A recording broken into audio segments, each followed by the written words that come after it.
Bonjour les amis, alors la thématique de la vidéo d'aujourd'hui, de cette capsule d'aujourd'hui, ça va être la limite de l'hypnose, les limites de l'hypnose en tant que thérapie, parce que de nombreux clients viennent en session avec des attentes un peu disproportionnées, et donc c'est de ça que je voudrais parler.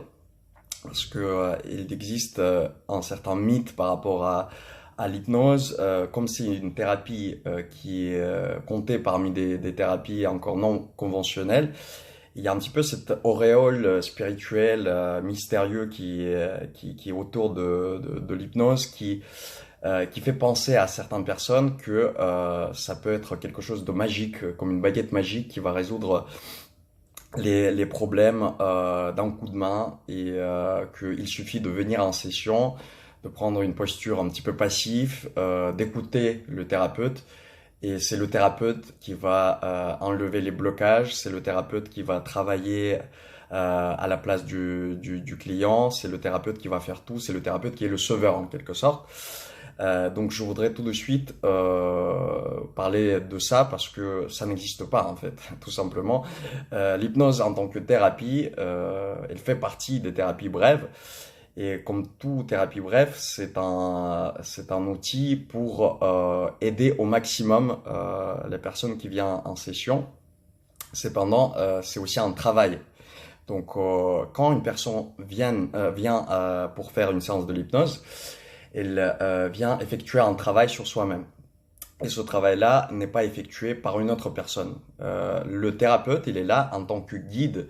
C'est un praticien de l'hypnose qui va vous guider dans un état de transe, certes, mais cet état de transe, pour moi, ne doit pas être passif. C'est-à-dire que euh, si vous venez en séance et vous attendez que vous allez juste fermer les yeux et le thérapeute, le praticien en hypnose va vous reprogrammer le cerveau, non, ça marche pas vraiment comme ça. En tout cas, les séances comme ça, certes, ça peut exister. Et ça peut même donner un certain effet, mais moi je pense pas que cet effet-là va durer dans le temps. C'est pas un effet pérenne. Toutes les problématiques que vous pouvez résoudre, si vous allez les résoudre par vous-même, si vous allez comprendre, conscientiser certaines choses, vous allez vous en débarrasser beaucoup mieux que si quelqu'un effectue le travail à votre place. C'est juste une sagesse un petit peu de tous les jours, mais je pense qu'il est connu de tous et il n'y a pas besoin de rappeler ça. Mais curieusement, dans les thérapies, des fois on pense que voilà, le thérapeute, ça va être le sauveur qui va nous donner le conseil ultime, qui va faire le travail à notre place. Non, ça marche pas comme ça. Bon, ça, la thématique, elle est traitée. Il y a une autre thématique, c'est la thématique de guérison. En fait, certaines personnes qui viennent en séance cherchent une guérison. Ils mettent beaucoup dans ce mot. En fait, une guérison, pour de nombreuses personnes, c'est se sentir mieux, mais de façon ultime. C'est-à-dire de se débarrasser d'un... Par exemple, il y a un problème qui les poursuit depuis, je ne sais pas, l'enfance, ou qui est là depuis vraiment très longtemps, et ils veulent qu'il soit vraiment parti. Moi, là-dessus, non plus, j'ai pas vraiment d'illusion.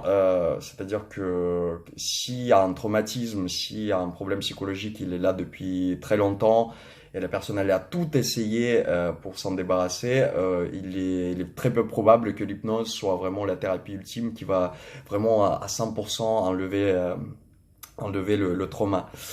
Le trauma, c'est comme une scarification, en quelque sorte, c'est une plaie et elle va se refermer, elle peut se refermer, mais il va toujours y avoir cette marque en fait en nous. Et l'hypnose, c'est une thérapie qui recherche des ressources et ces ressources peuvent aider à vivre avec le trauma. Et donc le truc qu'on peut changer en hypnose avec les trans hypnotiques, c'est les comportements que nous avons par rapport à notre trauma. Parce que si un événement donné dans la vie il touche notre traumatisme, on a tendance à faire des évitements, par exemple, ou à adopter un comportement inapproprié, à ressentir de l'inconfort. Et tout ça, par contre, ça, on peut le travailler en hypnose et on peut améliorer certaines choses. Donc on peut, et l'amélioration, là, vraiment, on peut parler d'une amélioration notable, par exemple. Mais ça va être jamais une guérison à 100%. Il faut enlever cette idée de Là, je vais connaître la cause de mon trauma et ça va me guérir complètement. Et si je vais comprendre la cause, ça va vraiment tout changer dans ma vie. Connaître le pourquoi du trauma, c'est important, mais ça ne va pas vous enlever la douleur que vous avez à cause de l'événement que vous avez vécu. Donc, c'est vraiment important de rappeler ça, je pense, et de tenir en tête que vous venez faire un travail et qu'il y a des améliorations. Voilà, c'est ces deux notions importantes qu'on a abordées aujourd'hui et c'est avec ça, si vous venez avec ça en session, c'est là que on peut vraiment collaborer ensemble et avoir un résultat de qualité.